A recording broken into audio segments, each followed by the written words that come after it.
Hello, ladies and gentlemen. It is time for the final match of the day. It is going to be Evil Genius's Idra versus TSL's Polt. I'm Tasteless. And I'm Artosis, and we've got a great matchup for you here today after Idra defeats Inori, who defeated Stefano and eliminated him.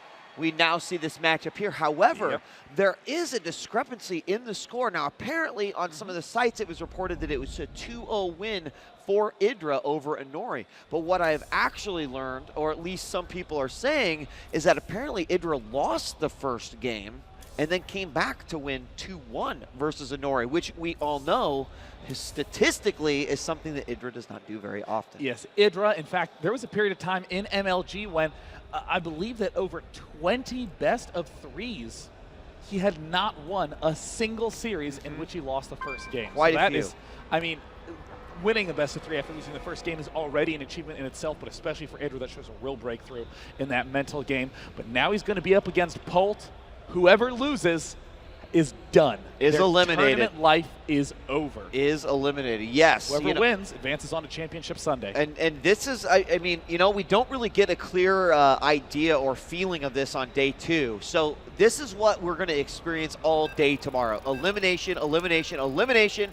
You can hear the beeps. A countdown has begun, but one of these players might have an extra night of relaxation. Idra from Team Evil Geniuses going up against TSL's Polt in a ZV team, my favorite matchup to cast. Ladies and gentlemen, DJ Wheat and I stayed late last night to cast Stefano and Polt. We know how loud you can be. Let us know that you are here to spectate and to cheer on your favorite players in the top right from Team Evil Geniuses, one of the most notorious figures in all of esports. It is EG's Idra!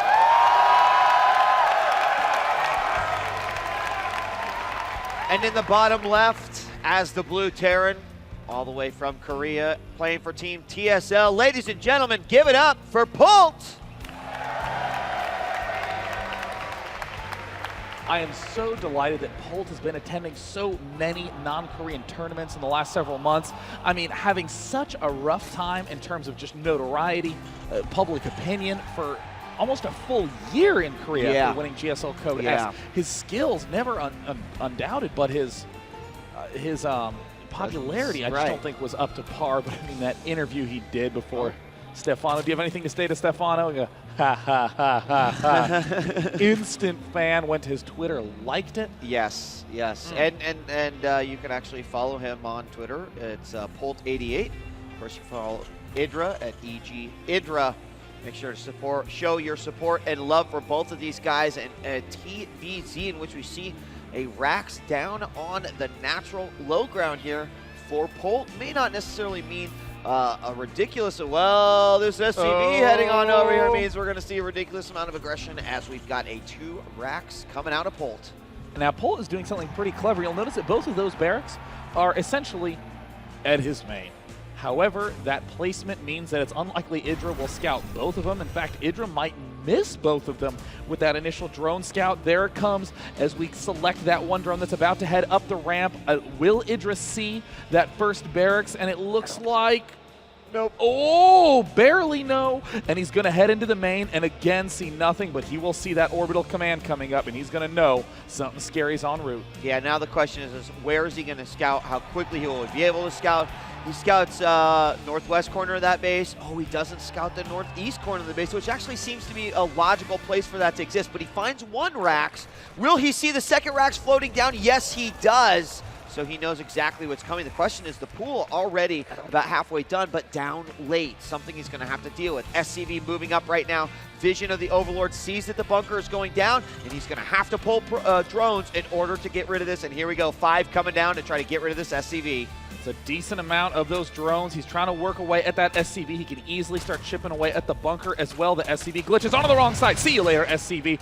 Idra now starting to work his way down on the bunker. Will he build that one spine crawler? Will he go just for control? He is, in fact, building a spine. He has to. I think he has to. I'm actually happy to see Idra building that spine. I think that in too many situations he said, oh, you know what? I'll be able to handle this no problem. So he's should go after the Marines here. He is going to go after one, losing one drone, surrounded downs a second Marine. he it needs survives. to pull back. But the lings are coming out now, and that spine crawler's about ready to complete, so Idra should have this held off as long as he doesn't just gotta throw be these careful. lings away. He's going to let that bunker finish. A salvage will no doubt happen very shortly. And if nice pick by Idra at completion. Kills it off. Both players have lost 3 of those SCVs, and now it looks like Idra has deflected the push, the roar from the crowd. They're delighted to see Idra, and he's so pissed he's going to kill off that neutral depot. And actually, I mean, it's kind of funny that he's doing that, but at the same time, like, you just made 10 lings. So you've got to be active with them. I mean, those were drones right now. You know what? However, let's take a look at that center watchtower. 10 Marines. Yeah, it's like, Wowzers. hey guys, you're gonna have a little after-school brawl. We're gonna meet at the Zelnaga Tower, then we're gonna go over and beat up these guys at 3 o'clock once school ends. And Idra can't just, well, he's got to be careful. I mean, this could be really, really nasty. He does have the spine crawler. That's great. Doesn't have speed on the way. 2 more overlords coming, but he's not really gonna have any means to scout this. Just calm, deliberate play by EGIdra. Polt now going to try to poke up. He's going to run right into a spine crawler. Now let's take a trip back to Polt's front. We see that he has 3 barracks walling off, a 4th one in the main. We saw Marine King Prime do this a lot at the Winter Arena, following up 2 barracks aggression with 4 barracks aggression. Literally attack, attack, attack nonstop. Really bring the noise to your opponent early on. Yep, and those are all going to be finishing right now. Marines starting production out of all of them. That means we're going to have a very, very heavy bio army, at least early on here for Polt. Haven't seen any indication of add-ons yet. In fact, does he have? Yes, he's got both of his refineries up inside the main. And the factory, the first gas is going to actually go towards that factory. Lings are now making their way out, but got to be careful with these slow lings. In fact, we're going to see a reaction come out here by Polt, and Idra is going to back off. Now, would love to see him. Oh, he had the bottom watchtower, so he did get to see exactly how many Marines that were there. But Idra right now not knowing that he can't be as active as he probably would like to with these lings because of that Marine presence in the middle. But what's going to happen once this factory gets up? It could just be get down the starport, even scout with that. But right now, Greg, looking at about 40 drones to 25 SCVs. Hasn't tried a 3rd yet, but the Evo chamber goes down and speed has begun.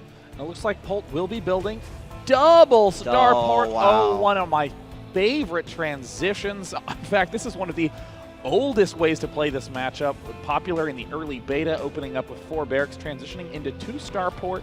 Banshee is the common play. At the same time that we've seen some nuttiness out of Polt, most notoriously the what the hell? He canceled both of them. Oh. Is it because he saw the Overlord come in? It is indeed, Marcus, and there we see 2 more starports being rebuilt. An attack at the front. Oh, attack at the front, Marines streaming in. Oh my gosh, there's so many Marines here right now. There's about, I don't even want to count right now. These drones are just falling left and right. The Zerglings have nothing that they can do. They can't even really get a full surround at this point. And Idra just not ready for those Marines making their way up. Speed almost done, speed almost done, and it's at 80 hit points. There's the surround. It looks like Polt is not turning to try to shoot down the hatchery. His numbers are starting to get lower and lower and lower, but it looks like no. He walks right in, kills off the natural expansion. The Broodlings go for it, and Polt in a stunning position. There's the good game. GG. No follow-up attempt by Idra, and Polt takes the series to 1-0. I mean, Idra knew that the 2 racks was coming. He handled that well. He still put down the spine crawler. But it was the sort of feigning of an attack there. It's like, oh, I'm comfortable now. Look at I took care of this. The bunker didn't get up. I lost a couple drones, but I killed some SCVs. I made more lings than I would have liked to. But maybe he just wasn't ready for, the extra 20 Marines that were going to come later. So I really like that out of Polt. You were talking about sort of using an older style. And you know, personally, I think that as we continue to see evolution in StarCraft, you know, every single player should be able to utilize every single style that has sort of happened over time. And the more players that can and still refine those things, I think the better player they're going to be. And it's kind of a clever play by Polt. He opens up with the 2 barracks. He instantly sees a spine crawler and a lot of Zerglings. You can't both get the lings and the spine crawler and the queens and the layer. It's that last part, the layer. There's no doubt in Polt's mind that Idra was going to be very far behind on that. If he follows up with a 2-port Banshee, what threat can he really be up against? Queens? I mean, obviously not Mutas or Hydras, but even then with Hydras, I mean, who builds a Hydra, Marcus? Yeah, but definitely honestly, not there. I mean, that two-port play would have been a brutal follow-up, but Polt showing that he has timings at every moment. Well, we're going to take a quick commercial break. When we come back, game 2 between EGIdra and TSL Polt. Don't go anywhere. I'm DJ Wheat. I'm Day 9. Could be the last match of the night right after this.